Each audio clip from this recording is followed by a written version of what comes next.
শীতের বেগুনের স্বাদই আলাদা। আর সেইটা দিয়ে যদি বানানো যায় একটা দারুণ স্বাদের সম্পূর্ণ নিরামিষ রেসিপি, গরম ভাত রুটির সাথে কিন্তু জমে যাবে। নমস্কার বন্ধুরা, শ্বশুর বৌমার রান্নাঘর অ্যান্ড ব্লগ চ্যানেলে সকলকে স্বাগত। আশা করি আপনারা সকলেই ভালো আছেন। নতুন বন্ধুরা আমাদের রেসিপিগুলো যদি ভালো লেগে থাকে সাবস্ক্রাইব করে দেওয়ার অনুরোধ রইল ও পাশে থাকা বেল আইকনে ক্লিক করলে পরবর্তী ভিডিওগুলো সবার আগে আপনাদের কাছে পৌঁছে যাবে। গরম ভাত আর শীতের দিনে এই দই কাসুন্দি বেগুন একবার ট্রাই না করলে দারুণ মিস করবেন। দুর্দান্ত এই রেসিপিটি বানাতে সময় লাগে খুবই কম আর স্বাদ হয় অসম্ভব ভালো। তাহলে রেসিপিটি দেখে নেওয়া যাক।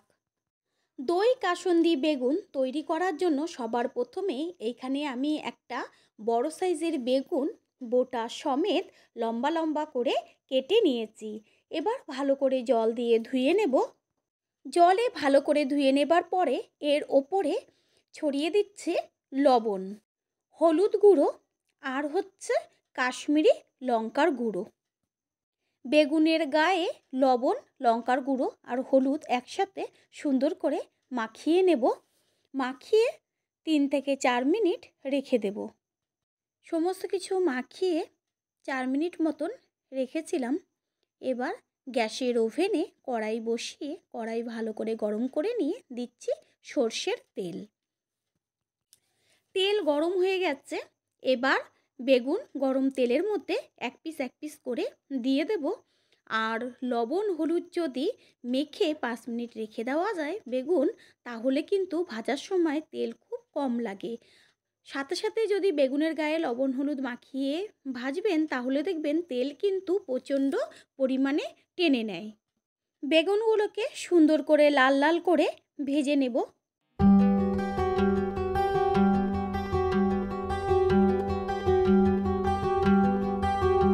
বেগুন ভাজা হয়ে গেল। এবার তেল ছেঁকে তুলে নেব। দেখাই যাচ্ছে যে তেল কিন্তু একদমই বেগুনে টানেনি। ঠিক এইভাবেই আর যে বেগুন রয়েছে সেগুলো ভেজে নেব। বেগুনগুলো ভেজে নেওয়া হয়ে গেল। আর বেগুনে যে মশলা দেব সেটা দেখে নেওয়া যাক। এই রেসিপিতে কোনো রকম কিন্তু বেশি কোনো মশলা নেই, একদম সিম্পল আর তরজলদিও হয়ে যায়। এটা হচ্ছে কাসুন্দি। এই কাসুন্দি দিয়েই কিন্তু রেসিপিটা তৈরি করব আর এর স্বাদ কিন্তু মুখে লেগে থাকবে। বেগুন ভেজে তুলে নেবার পরেই ওই তেলেই দিয়ে দিচ্ছি ফোড়ন কালো জিরে আর কাঁচা লঙ্কা। তেলে কাঁচা লঙ্কা ভাজার ফ্লেভারটা কিন্তু দারুণ আসে। এবার গ্যাসের ফ্লেম মিডিয়ামে রেখে দিয়ে দিচ্ছি কাসুন্দি। এইখানে কাসুন্দির মধ্যে সামান্য একটু জল দিয়ে নিয়েছি। তারপর ভালো করে মিশিয়ে নেব। বাড়িতে যে কোনো অনুষ্ঠানেই কিন্তু এই রেসিপিটা করতে পারেন, সকলে খেয়ে কিন্তু তাক লেগে যাবে। এইখানে নিয়েছি টক দই আর টক দইটা ভালো করে ফেটিয়ে নেব। ফেটিয়ে নেওয়া টক দইয়ের মধ্যে দিয়ে দিচ্ছি কাশ্মীরি লঙ্কার গুঁড়ো কালারের জন্য, যেহেতু কাঁচা লঙ্কা দিয়েছি ঝালের জন্য।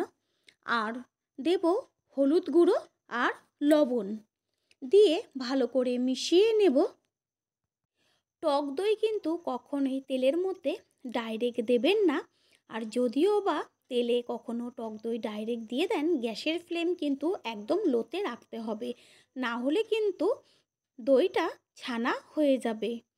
এইবার এর মধ্যে দিয়ে দেব ফেটিয়ে নেওয়া টক দই, দিয়ে ভালো করে মিশিয়ে নেব।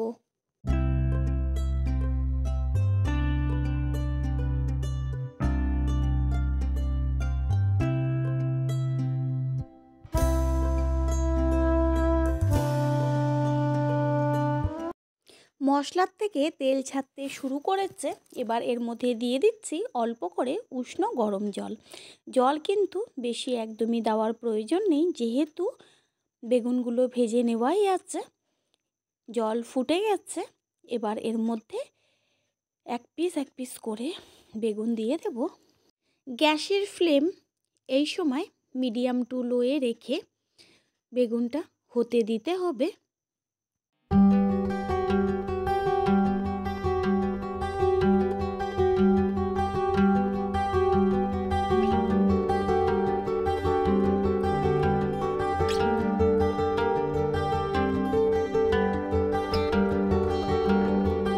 রেসিপিটা কিন্তু হয়েই এসছে। এবার এর মধ্যে দিয়ে দিচ্ছি হাফ চা চামচ চিনি। চিনি দিয়ে মিশিয়ে নেব।